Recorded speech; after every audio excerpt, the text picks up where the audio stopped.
design is design, and it's applicable to anything you make. So to say nothing of all the people making all the different kinds of jewelry. So metalsmiths and polymer artists and beaders and glass artists and, the whole 9 yards. And now they all have someplace to go. Hello, I'm Tammy Hahnemann, a maker, digital content creator, someone who works in many different mediums with a true passion for helping others find their creative spark. I also really love to connect others who have something to share with those who want to learn. Welcome to Heart and Hands of a Maker, the creative journey. If you found us, chances are you're on a quest for creative inspiration.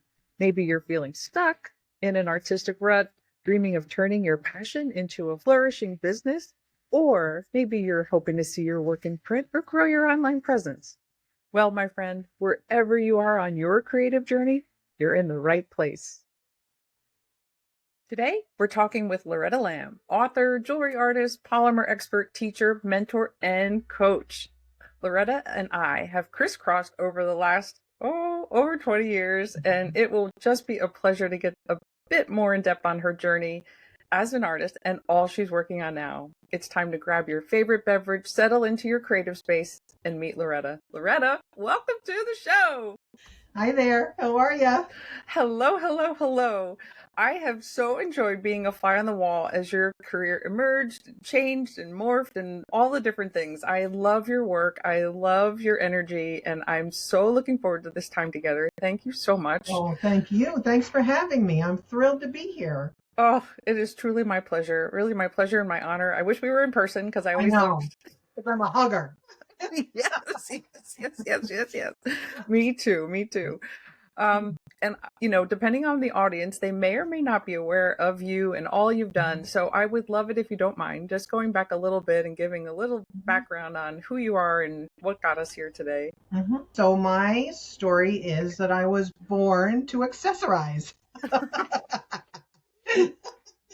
I think my earliest memories are of making jewelry. My very earliest memories are of stringing buttons from my mother's buttons box.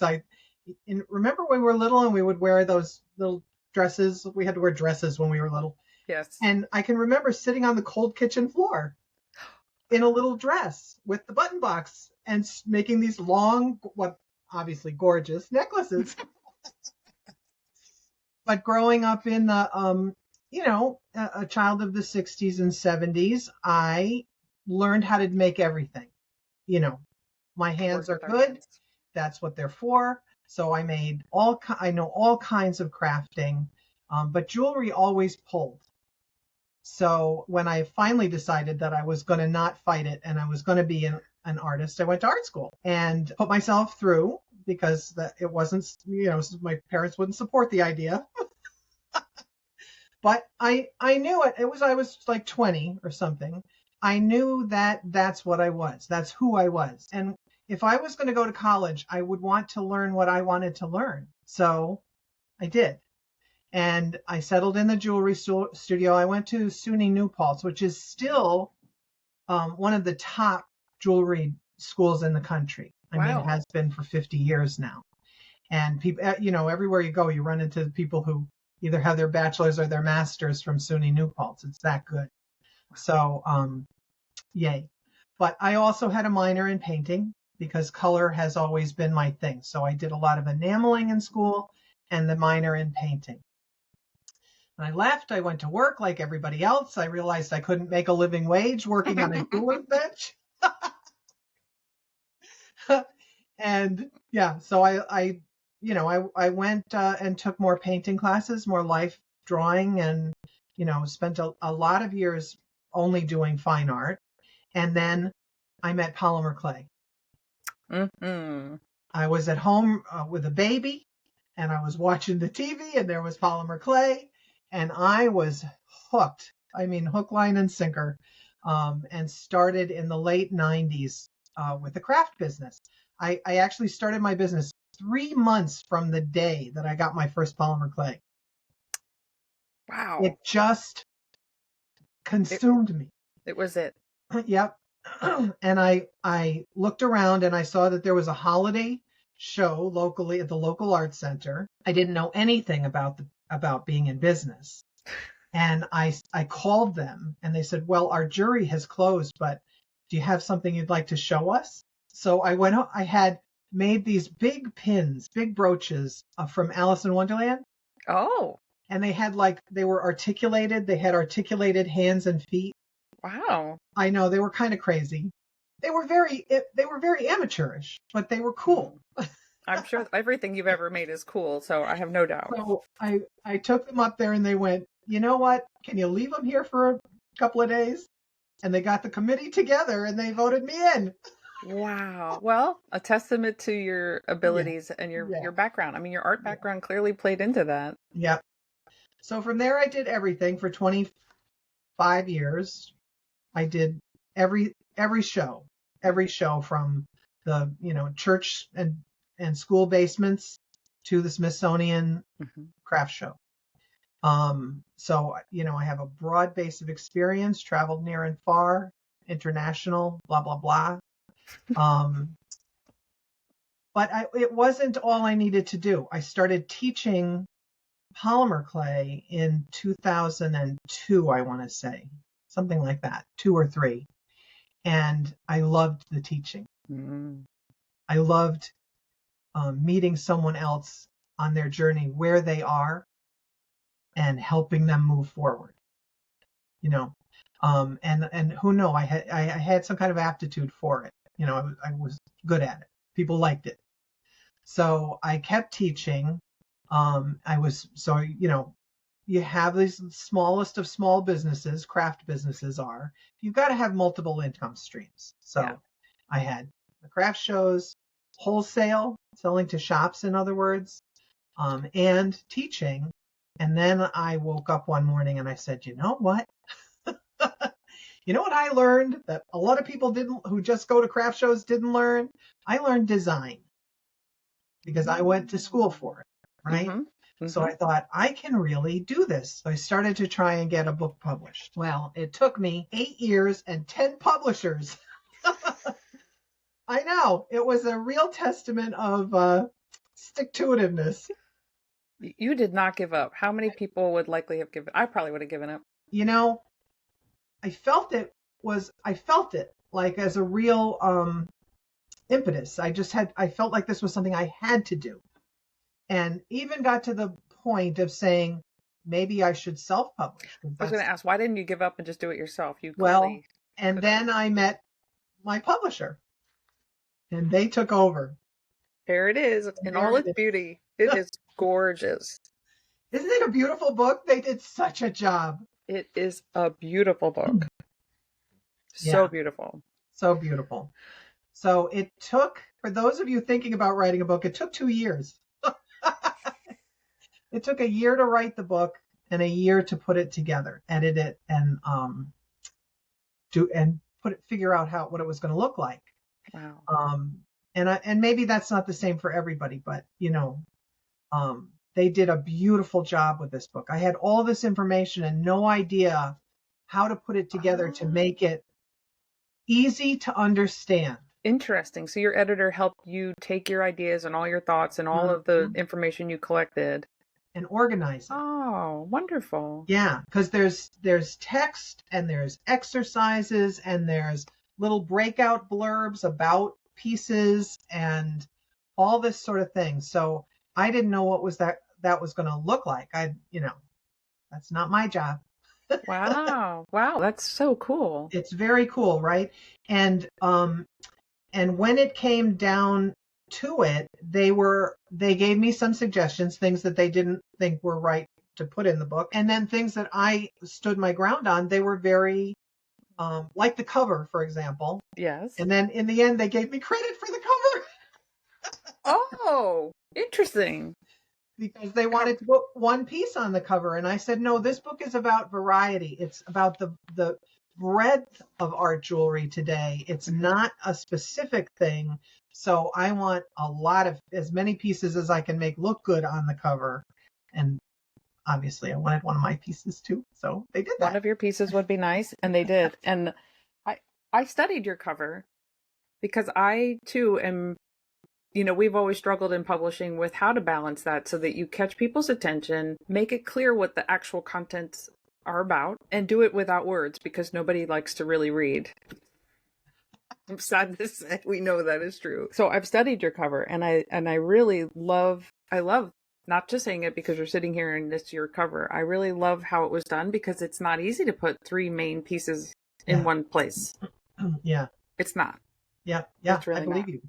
Yeah, it's really not, So here, I'll hold it up for anybody who's actually watching this video versus listening. It's really beautiful. And then there's a piece on the back. One more piece on the back. Yeah, really nice. And I'm sure it was a little challenging to pick without hurting somebody's feelings because somebody didn't wind up on the cover. Oh, yeah, because I had somebody that I had told that they were, I know, you don't just... Rookie mistake right there. I know. Oh, did you send her a thank you or him a thank you? Well, she's all inside the book, and I talk about her all the time, so she's good. We're good. Okay. Thank goodness. Yeah, really. So anyway, the book was scheduled to be released in April of 2020, which, as you remember, is the month after COVID hit. Mm-hmm. So they had me set up to go to book sales, and I was going to go to the Snag conference, and we had all this launch stuff. I was so excited. And then COVID shut us down, and I thought, oh crap, now what? Well, within, I want to say, a month of the book being released, I got a phone call that said, do you teach online? They had gotten the book. It was a jewelry group. They wanted me to do a design class for the jewelry group. But they were in Atlanta and I'm in New York. And, do you teach online? So I said, sure. And then I had to figure out how to do it. You were not alone in that space. Right. So within a couple of months, I was teaching online. And since then, I have a huge selection of classes that I teach online about jewelry design, which is great because it's what I wanted to do for years. I didn't want to teach technique anymore. There are thousands of people out there teaching different technique classes. I want to raise the level of discourse. Let's talk about art. Let's not talk about how to. Let's talk about why. Yeah, I love that. Well, and that's information that a lot of us, especially like myself, I'll speak for myself. I won't say a lot of us. That's something that I don't have. It's my background. I've learned art and balance and color and things like that on the job. The last 30 years. I didn't actually have professional training. I don't have an education in that. So that's a very valuable information to have access to from somebody who also understands the other side of the table. Yes. Yeah, I think so too. And it's everybody. I've had painters and ceramic artists and collage artists and a dressmaker take my design workshop because design is design and it's applicable to anything you make. So to say nothing of all the people making all the different kinds of jewelry. So metalsmiths and polymer artists and beaders and glass artists and, the whole 9 yards. And now they all have someplace to go. And I can see why some publishers likely were not interested because they don't get it. And the people making the decisions don't come from that perspective. And it's not something many people have done before. So there's no proven model. So then therefore we can't invest in it because we can't say that we're going to have this at the bottom at the end of the day. Yeah. Oh. Yeah. So when you decide you're going to write a book, you have to put in a book proposal. And each publisher will tell you what they want in your proposal, but they will always include market research. So they want the author to go out and look for similar comparable books. And I must have looked at 70 books and there was nothing. I mean, they would say jewelry design and there'd be 7 pages. Everything else was about technique, technical stuff, soldering, this, that, and the other. 7 pages about design. And it was obviously a whitewash. It wasn't, it wasn't in depth at all. So it was very hard to explain to publishers. No, this is a different thing, and that's a good thing. I'm just stubborn enough, I guess.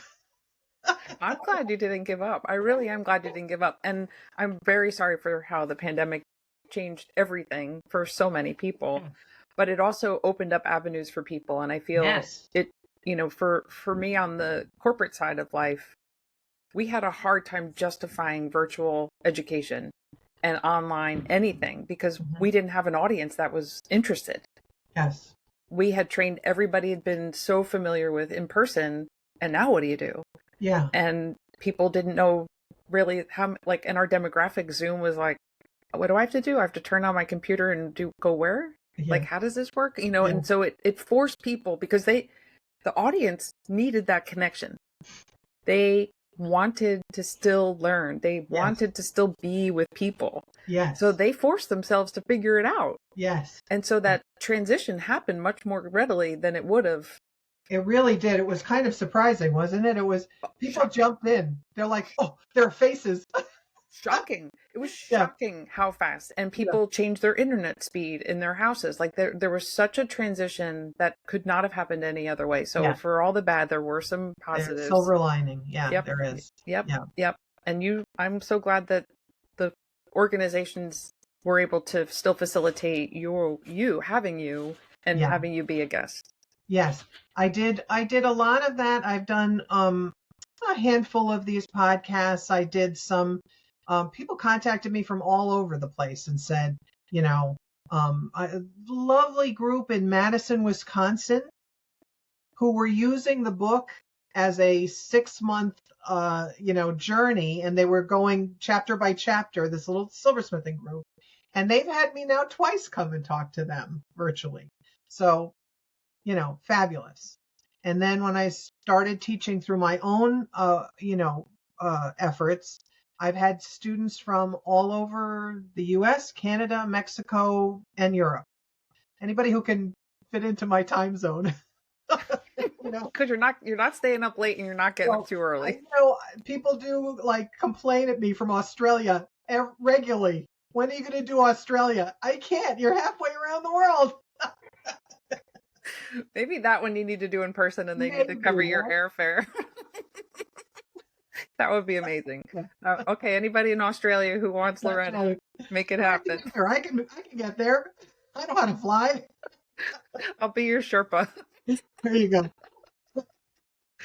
Oh my gosh. All right. So can you share more about the book for anybody who doesn't have a copy sitting right next to them? If you don't have a copy, the book is available on Amazon. Yeah. So it is The Design Journey. How to design jewelry from soup to nuts. So it begins, as I believe every good piece of art begins with inspiration. So that's the start of it. And there are several artists who talk about their inspiration and how that informs what they make, and process. Then the steps of making, what are the things of getting from that idea in your head to the finished piece, right? That's process. And then we talk about, the bulk of the book is about the principles and elements of design. The principles are the big ideas that organize your design, like unity and movement and balance, those kinds of things, the big organizing things.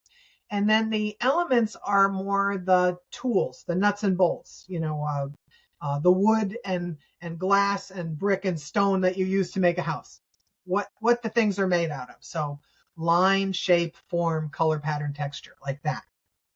So each one of those things, for example, each element, line, the easiest, the simplest element, has things that it expresses, energy that it expresses.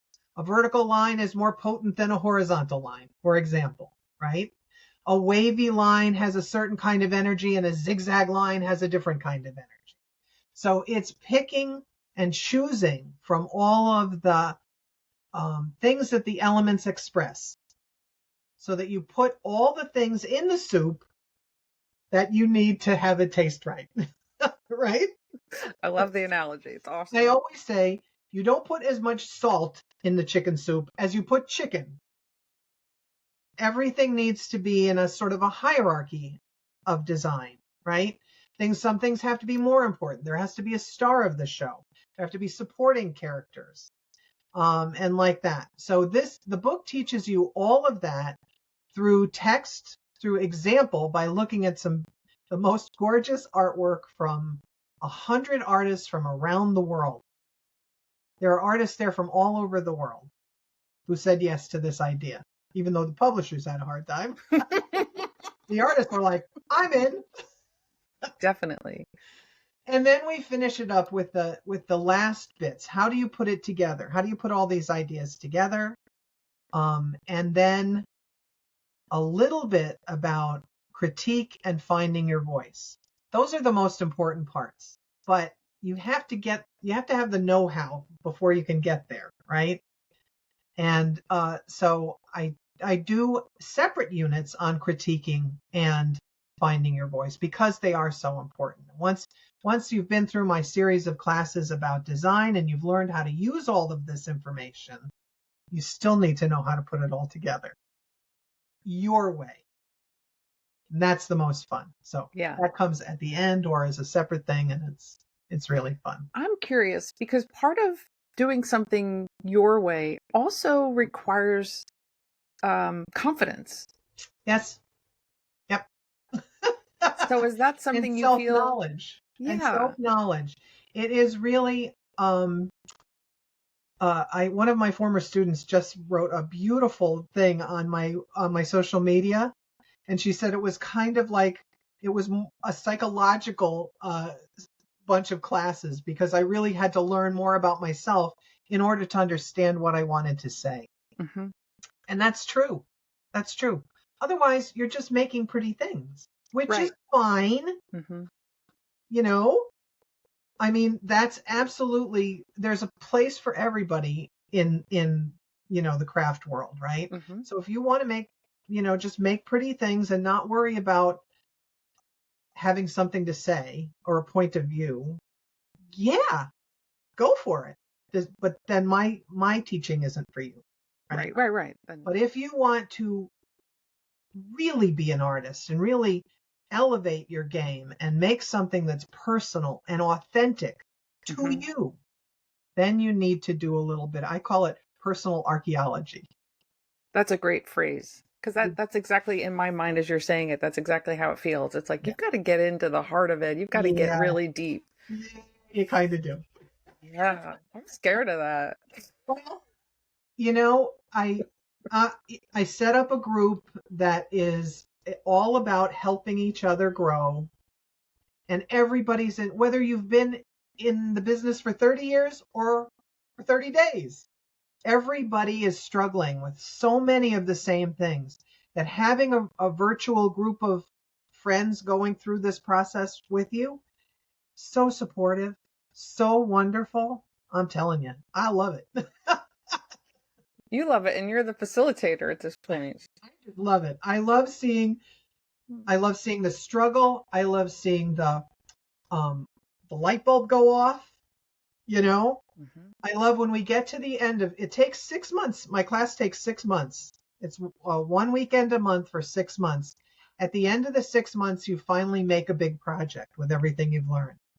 And the way that people have grown and changed and morphed, it's remarkable. It's astounding. And I love it. I love it. It makes me want to do it again. Wow. Well, next year. You gotta say, is it once a year or 6 It's months? once a year now. I actually did it twice a year. One time, and it was just too much. They had to overlap, and I couldn't remember the people. I was like, no, this isn't good. Now I do it once a year. It'll start. It's called the Jewelry Design Series, and it starts in January. It goes January through June. Oh, okay. And then I have an advanced group that is in the fall, and that's invitation only. Oh, That's a real cohort group where only 5 people, maybe 6, but usually only 5, where you're working on one problem that you set for yourself, one artistic problem that you set for 3 months.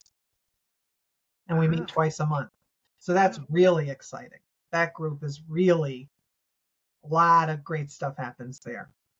So, Wow. yeah. I love it. You're like a professor without having to go through the rigmarole of, Well, whatever that yeah. means. I Wow. know if I had the master's degree, I'd get paid. Oh, Real money. yeah. Oh, Anyway. that is the hard part. And that's it's like you kind of brush it under the carpet because you want to encourage people to make things and do things and be an Yeah. artist and make pretty things and sell pretty Yeah. things. But it's like, Yes. yeah, there's really no money here. Yeah. Yeah.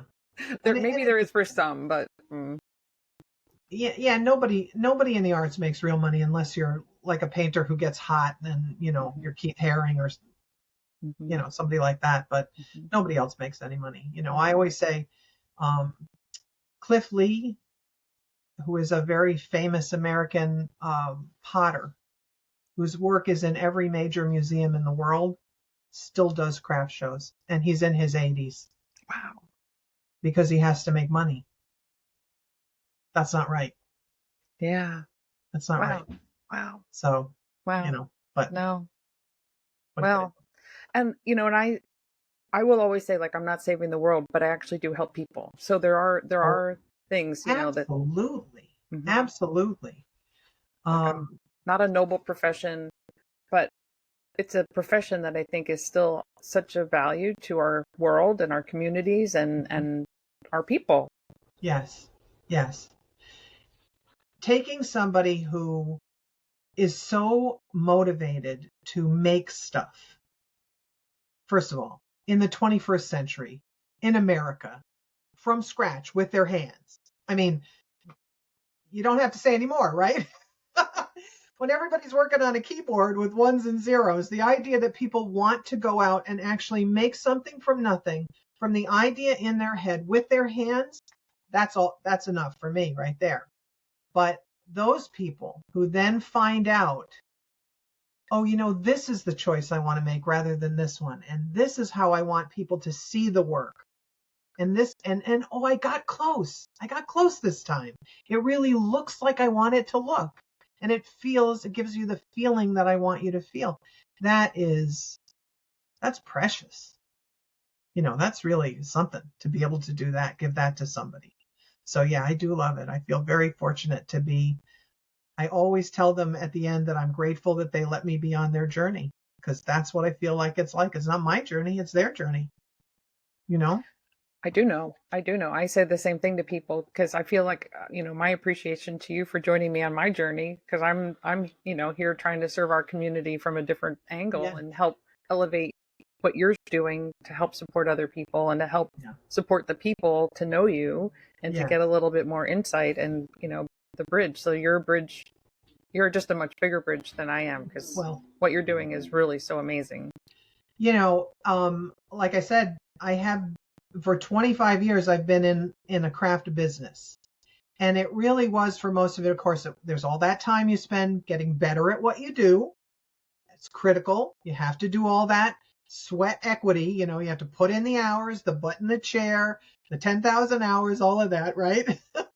And then you try to make a living at it. You do everything you can to try and justify this life you've chosen. Right? The husband who's got the health insurance, most importantly, the health insurance. Then you wake up one day and you say, you know what? It's not just about me. Everybody has helped me along my path. I didn't know anything about business. Yeah, I was this funky hippie art girl, but I didn't know anything about business. And I found mentors, and I found craft organizations and other crafters who were able to give me a leg up. For the better part of 15 years, say, I always called someone else, whether it was a gallery owner or a business mentor or a fellow craftsman, said, what do you think? I don't know what to do here. What do you think? Then I could turn around and say, wait a minute. What can I do for the community? I don't really need to be the business guy. I don't want to be the business guy. I don't know enough to be the business guy. But you know what I do know? I know how to compose a good piece of art.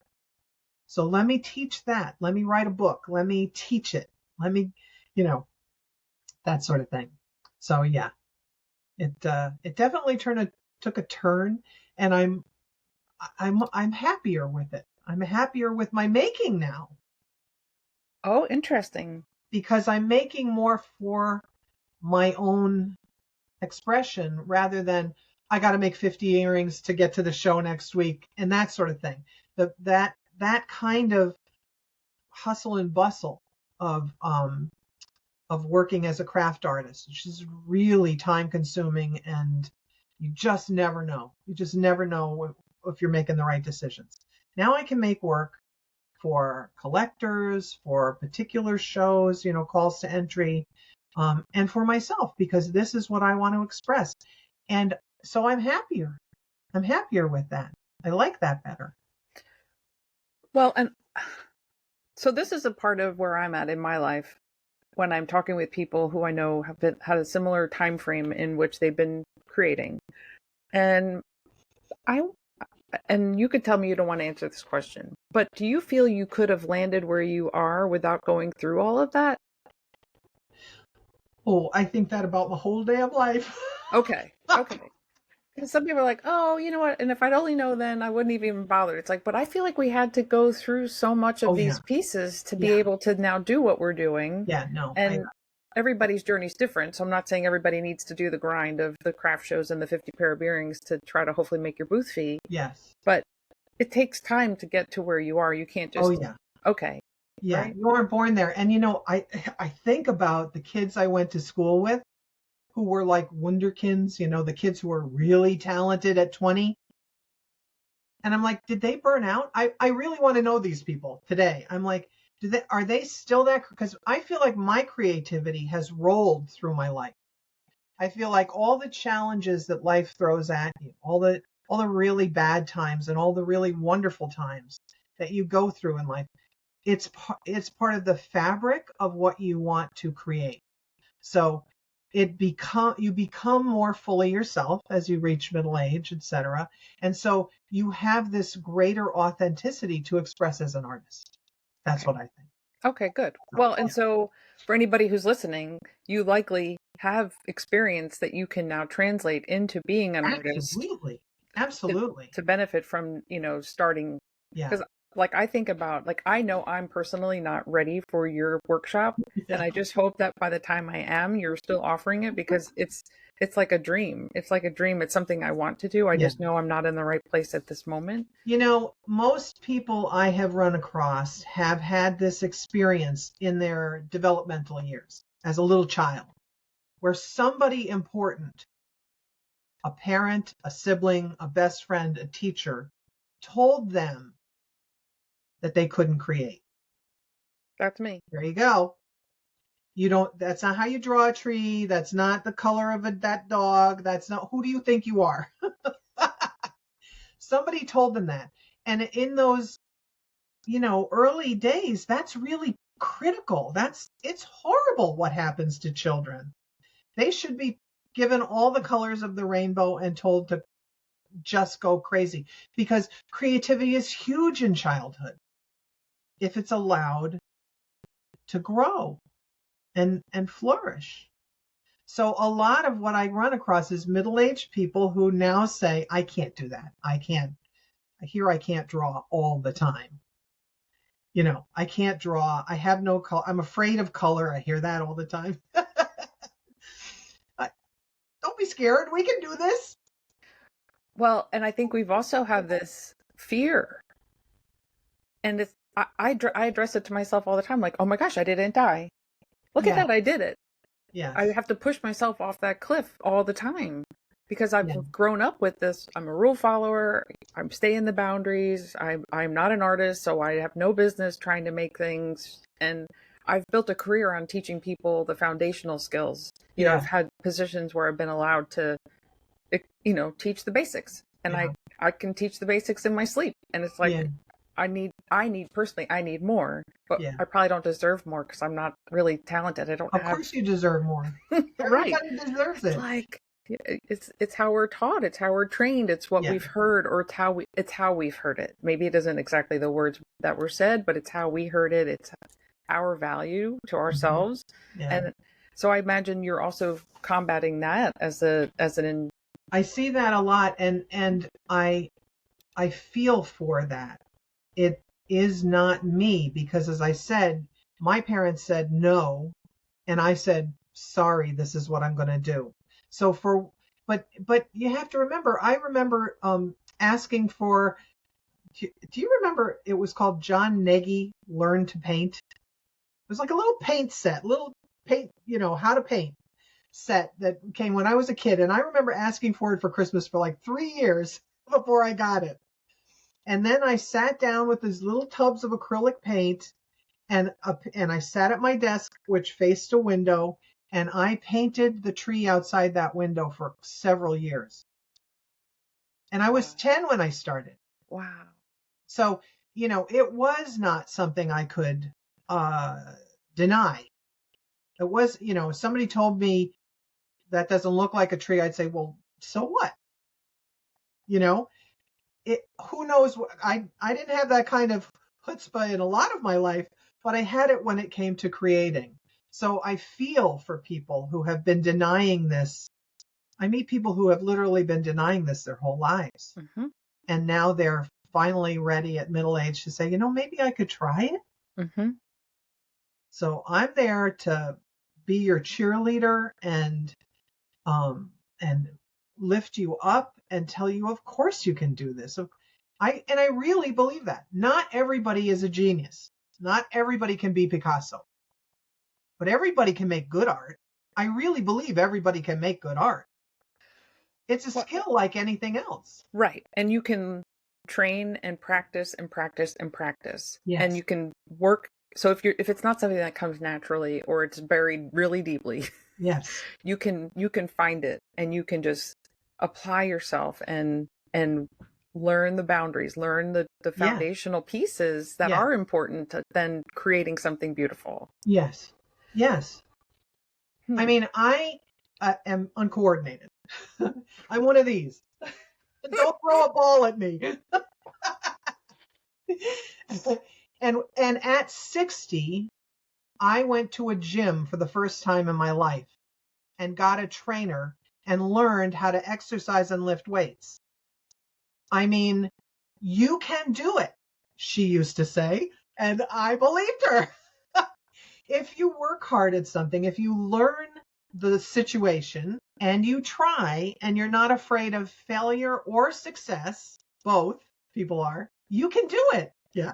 That fear of failure is so big. And I don't know where that comes from. Like, so clearly we're like psychology here. Right.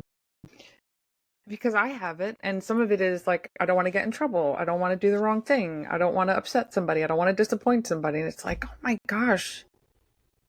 Like, it's a heavy burden. It is, and it's not necessary, and it's just somehow society or how I was raised. I'm not blaming my parents, but like just in general, the influences you have in your life as a child, and it's hard. It's hard to be brave and jump off that cliff. And so I'm so glad that there's people like you out there helping pull people to the edge and encourage them with that parachute and let them know it's really going to be okay. It's really going to be okay. And it is. It really is. Really is. And art is so valuable. Yes. The other thing coming out of COVID, and maybe just people are more vocal about it, is how much it helped. It really does. It really does.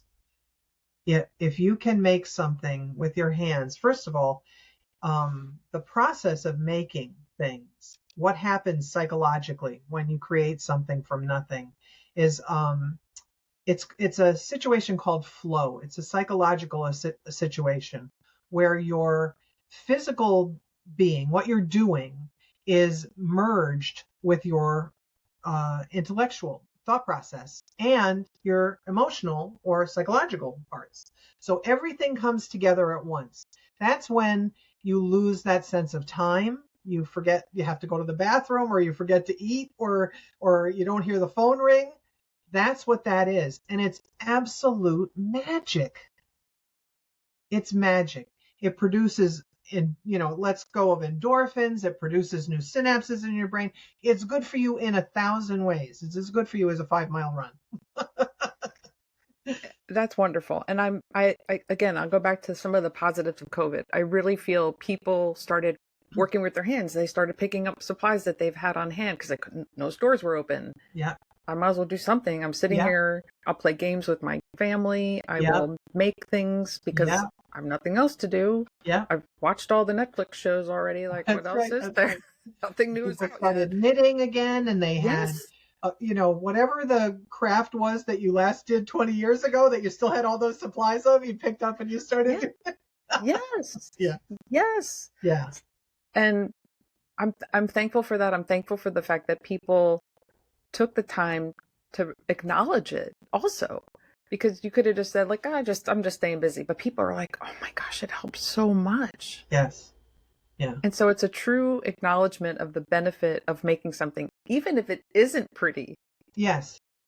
And I tell my students all the time, you're going to make a lot of bad work. You're going to make a lot of bad work. So what? You learn more from those less successful pieces than you learn from the very successful pieces, right? Yep. Because you make something beautiful and you say, oh my God, look what I made. It's perfect. And that's the end of it. But if you make something less than, you're going to try and figure out why. What is it? How could I have done this better? And that moves you forward on the journey, on the path, right? Analyzing what you've done. That's the critique part. Analyzing what you've done. And you've learned things you didn't even know you didn't know. That's right. That's absolutely right. Nobody knows what they don't know. And unless you try and fail, you're not going to learn more than what you didn't know, Yeah. Oh, that doesn't make any sense. Yeah. But you know what I mean? Yes, I do. Yes, I do. And I think about it all the time. All the students who have taken thousands of workshops, hundreds of workshops in technique. And what have they walked away with but that teacher's idea of how to make something? I don't do any of that. I make them all think it through themselves, because you learn more when you're figuring it out on your own than when somebody gives you a step-by-step plan. Yep. Right? Because otherwise you just have to follow that plan all along. You really need to be taught how to work through this, how to creative problem solve, I call it. Right. And when I teach the technique, typically I'll teach a technique, not a project. Right. So that people understand the technique and then can apply it to whatever it is they're working on. Right. And because they haven't met you yet, some people don't get that. Yeah, and they still just make what I made, which is fine. That's fine. Mm-hmm. But it's like we need to have the education available for them to get to that next step and find a voice. That is fine, because a workshop, a creative workshop of any kind, is the right fit for somebody. Yes, absolutely. Right? There are people who just want to take these workshops for the social aspect, for the support in trying out something new, for 100 reasons they want to take these workshops. Absolutely. Absolutely do it. Take all the workshops you want. But if you're ready to start looking at your voice and your path and what you want to express, then stop taking workshops and start figuring out what it is you want the thing to look like. When does material come in? Like, do you feel like, because based on what you just said, what the thing is going to look like, have an idea of the material that you want to work in? Or do you reverse engineer it? It's like, I want to make the tree. Yes. And then you start Anybody can teach you how to do that. Yeah. It's that impetus. It's that this is what I want to express kind of thing. For example, in my work, it has to have color. It has to have texture. It has to be three-dimensional. It has to be kind of a rounded, sexy form. I don't like, things that are flat and layered up. That's not me. So when you find out what those things are and you say, well, these are the things I want to work with. Well, yeah, I've taken a bunch of metalsmithing classes and I really love sawing and soldering. So how am I going to make this with the tools that I already have? Then generally people get to a point where they're at a limit of their education, technical education. Well, then you find somebody to teach you how to do that thing. You know, if it's like, how do I make a three-dimensional form in silver? I've always made everything flat. Well, there are lots of people out there who can teach you how to do hollow forms, how to build a box, and how to raise a cup. So go find the person who has the answer to that question. Don't just go randomly take a raising class if you don't ever intend to raise a bowl. If that's not your thing, right? Why would you do that? Why would you do that? It sends you on a tangent from Right. what you want to do, from your path and your direction. Mm-hmm. So that's my theory anyway. Yeah, sure. No, that makes good sense. Yeah. Makes good sense. This group that I just finished a group in June, and one of them said she took a class, Kumbo. I don't know how to say it. She took this class in this technique with no idea of how she was going to use it. Oh, I hear this all the time. really? Yeah. Oh, I wanted to meet that teacher. I thought maybe, no, it was not, there was no impetus for her to say, I want this look in my piece. How do I get that look? Oh, look over here. It says Kumbo, and let me find a teacher for that. To me, that's cart before the horse. You know, learning a technique that you have no intention of using is a waste of time. Because you could be working on what you want to work on rather than just what's available. And so that's the self-exploration of really figuring out what it is you want to work on. Yes. Yeah. Yeah. Yeah. And I think we each have reasons for why we take certain workshops and different things. Like I know why I started out, when I first started out, why I took certain workshops. It's to meet people like you so I could then say like, oh, can we work on a project together? Can I publish this project from you? Blah, blah, blah. You know, like it was a vehicle. Different. It was right. And it expanded my repertoire, made me a better editor for what it was my job was at the time. And some people are just taking random classes to experiment and explore new things. Mm-hmm. But you're right. If you really just dropped $500 on, or whatever it is, on learning how to add gold to something and you're never actually going to use it, that's a lot of time and a lot of resources. Yeah. That's what I think. I think your time is better spent following your own path. Because you know what? That teacher, whoever taught that Kumbo class, their job is already taken. Right? My job is already taken. My work is my work and nobody else can make it. So, you know, you might love another artist's work. We all have people, right? That we just swoon for, you know, art crushes, right? We all have people we love.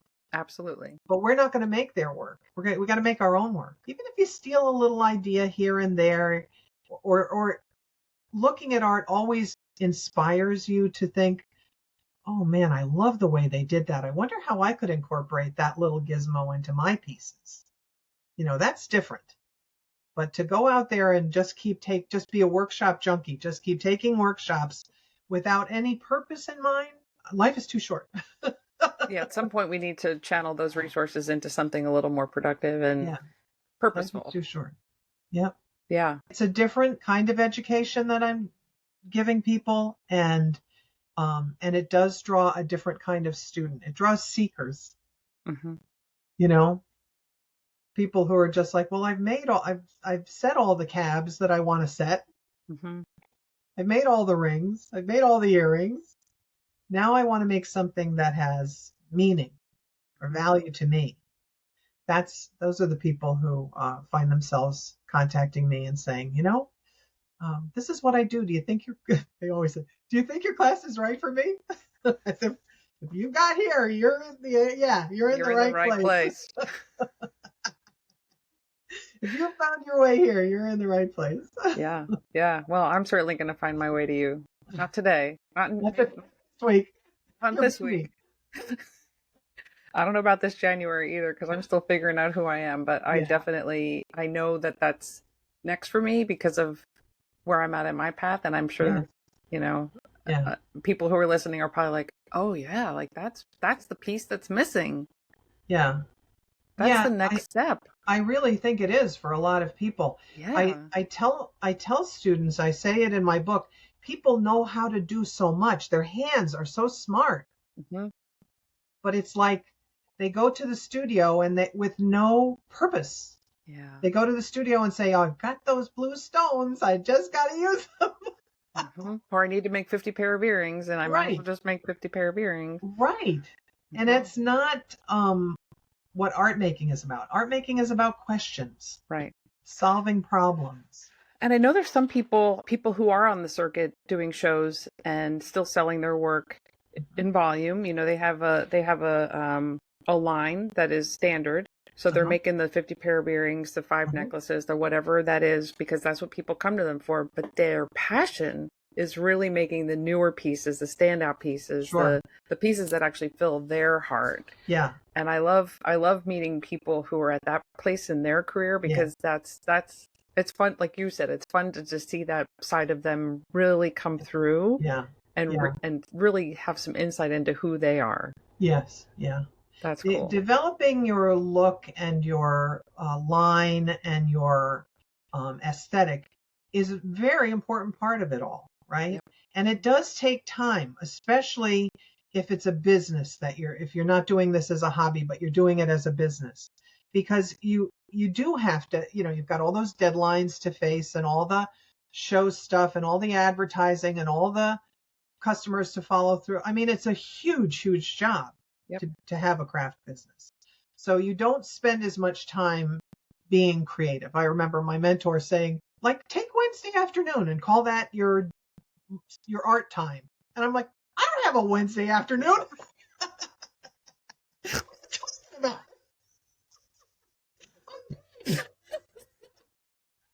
It does not exist. So I totally get that. You have to do it. The good news is that by spending all that time on quote unquote production, it's not real production, but by making things over and over again, your hands are getting smarter and you're getting faster and you're getting more confident in your technical skills. And then when you have the time to design some new work, it's better. It's always better, Tammy. Every year that I did the same show, went back to the same place, right? Saw the same people, they'd say, your work is so much better this year. It's always better. It's always, you're always growing. So even when you don't put the effort or the time into making those special, unique, one of a kind pieces, you're still growing yourself as an artist. Let your mind wander a little more, think outside the box a little more. You look at something, develop those analytical skills.